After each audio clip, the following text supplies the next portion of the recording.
Сәлеметсіздер ме студенттер, бүгінгі өтетін тақырыбымыз дыбыстық құбылыстар, транскрипция және транслитерация. Осы тақырып аясында мынадай мәселелер қарастырылады. Бірінші, қазақ тіліндегі фонетикалық құбылыстар, екінші, транскрипция, транслитерация. Дыбыстық құбылыстар сөз құрамында болатын әр алуан дыбыстық өзгерістер. Мұның барлығы айтуды жеңілдетуден туады.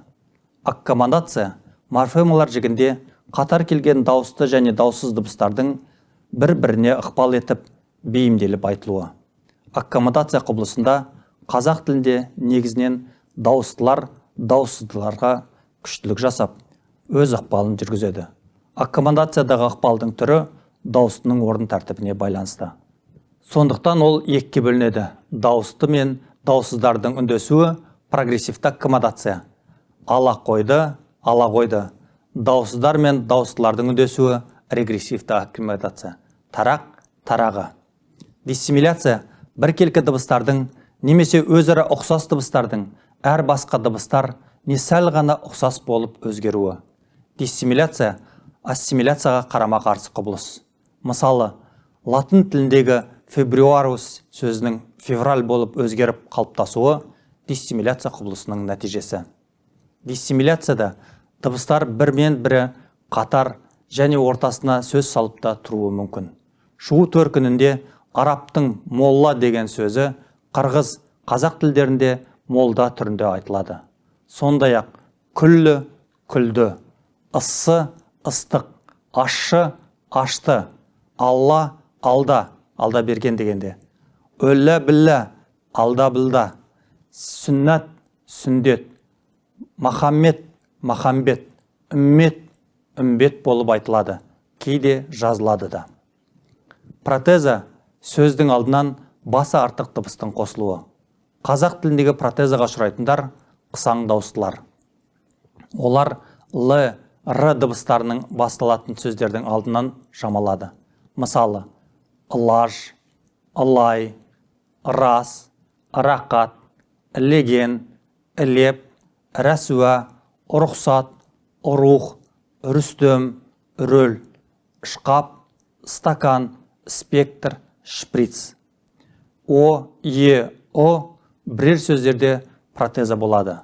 Руза, ораза, румал, орамал, раджап, ережеп, русь, орыс, стол, үстел. Эпентеза сөз ішінде дыбыстардың арасында дауыстының қыстырылуы.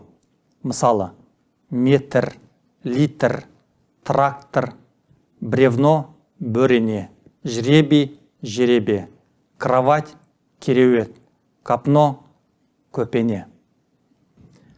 Эпитеза, протезаға қарама-қарсы дыбыстың сөздің соңынан қосылуы. Мысалы, дискі, танкі, қасабатыр, қаспатыр, тапатал түсті, таптал түсті, тұпа-тура, тұп-тура. Элизия бұнақтағы сөздердің арасында қатар келген екі дауысының алдыңғысының түсіп қалуы. Мысалы, қара ала, қарала, жақсы өлең, жақсы өлең. Аферезис элизияға қарама-қарсы құбылыс. Яғни бұнақта қатар келген екі дауысының кейінгісінің түсуі. Бұл қазақ тілінде сирек кездеседі. Оның өзінде алдыңғы сөз бір әрі ашық буынды болу керек. Мұндай сөздер санаулы. Не істейсің, не істейсің, не ішесің, не ішесің. Редукция белгілі бір фонетикалық жағдайда қысаң дауыстылардың әлсіреп көмескі айтылуы.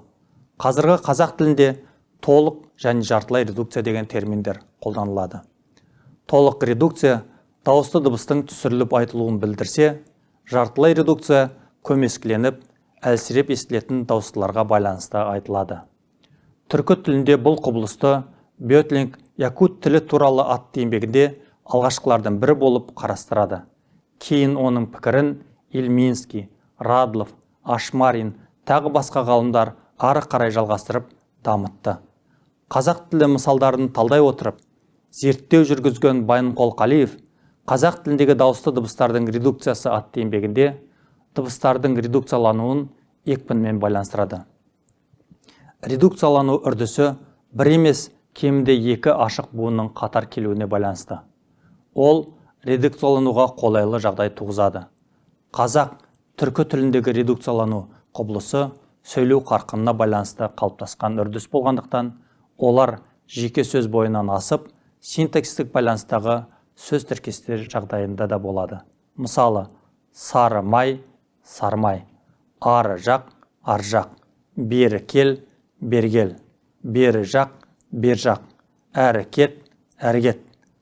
Қысаң дауысты дыбыстардай көп болмағанмен, ашық дауысты дыбыстар да редукциялануға ұшырайды. Мысалы, мына жер, мін жер, ана жер, ан жер, ана жақ, ан жақ. Қазақ тіліндегі дауысты дыбыс редукциясының себебін түсіну үшін 3 мәселені ескеруіміз керек. Бірінші, буындардың сөзде қатарласа ашық түрде келуі. Екінші, түсіріліп айтылатын дауысты дыбыстың алды артындағы дауыссыздардың өзара тіркесу мүмкіндігі. Үшінші, дауысты дыбыс редукциясының мағынаға нұқсан келтірмейтіндігі. Халық, халқы, бөрік, бөркі. Метатеза сөз ішіндегі дыбыстардың не буындардың өзара өрін ауысуы. Бұл айтуды жеңілдетуден туындайтын құбылыс. Қазақ тілінде қатар келген ПК, ПК дыбыстары КП, КП түрде орындарын ауыстырып айтылады. Бұл жағдайды ертеде Радлов еріндік П дыбысын айтудан көрі тіл арты К, Қ дыбыстарын айту жеңіл. Сондықтан ПК, ПК тіркесімдері КП, КП түрінде дыбысталуға бейім келеді деген пікір айтқан. Мысалы, әпке, әкпе, тепкі, текпі, шапқыла, шақпыла, секпіл, сепкіл, қақпан, қапқан, кәкпір, кәпкір, айналу, айлану. Гаплология сөз ішіндегі біркелкі немесе ұқсас буындардың бірінің түсіп қалуы. Мысалы, балалар, балдар, араластыр, араластыр, түтіндік, түндік, түнеугі күні, түнеугіні, кешкі тұрым, кешқұрым, менен бенен пенен, мен бен пен. Диереза көп жағдайда ассимиляцияға негізделеді. Орыс тіліндегі Т, Д шұғыл дауысыздары екі созылыңқы дыбыстың арасында ығыстырылады. Мысалы, честный, честный, повестка, повестка. Сондай-ақ орыс тілінде ЧТ, ЧН дыбыс тіркестері сөйлеуде ШТ, ШН түрінде айтылады. Мысалы, что, скучно, скучно. Мұнда Ч және Т жабысыңқы дыбыстардың қатарласпауы үшін Ч дыбысы фрикативті Ш дыбысы болып айтылады. Апа-копа кейбір сөздердің соңындағы дыбыстардың түсіп қалу, қысқартып ықшамдалу құбылысы. Апа-копа құбылысына ұшырайтындар көбінесе кірме сөздердің соңындағы элементтер. Иран тілінен енген тахт деген сөзінің соңғы дауыссызы түсіп қалып, қазақ тілінде тақ түрінде айтылады. Немесе араб тілінде бақыт, бақ. Сондай-ақ минута, минут, газета, газет, цифра, цифр, шабдалы, шабдал, канцелярия, кеңсе, ситес, шыт, барады, барат, тұрады, тұрат.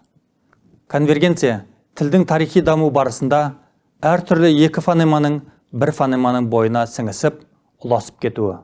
Мысалы, баш, бас, құш, құс, иыл, жыл. Дыбыс пен оның таңбасы, сөздің жазылуы мен айтылуы үнемі бір-біріне сәйкес келе бермейді.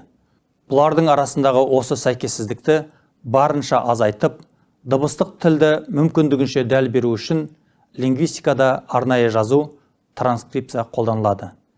Әдетте, тілде транскрипцияның фонетикалық және фонематикалық түрлері жиі пайдаланылады. Фонетикалық транскрипцияда бір фонеманың алуан түрлі аллофондары ескеріледі, және онда сөзді дәл беру мақсат етіледі. Фонематикалық транскрипцияда дыбыс айтылуына жуықтатылады. Біздің жазуымыз негізінен фонемалық жазу. Түрлі ерекшеліктерді көрсету үшін фонетикалық транскрипцияда диакритикалық белгілер қолданылады. Мысалы, қос нүкте созылыңқы, кем, ашық, артық, қысаң, тағы басқа.